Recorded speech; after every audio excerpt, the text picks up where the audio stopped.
Mūsų vietos turtingos, o rankos darbščios.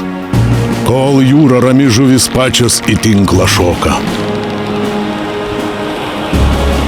Bet kai ateina audra, turiu pasirinkti, kas yra svarbiausia. Palikime tinklus, gelbėkime laivą!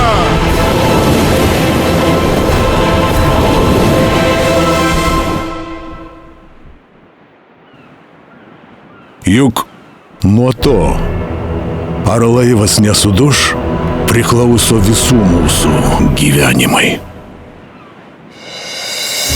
Laivas sveikas! Po tos audros visi patikėjo, kad lietuviai neskęsta. Kartu pasiekėme daug, nesustokime. Seimo rinkimuose mūsų laivo numeris 5.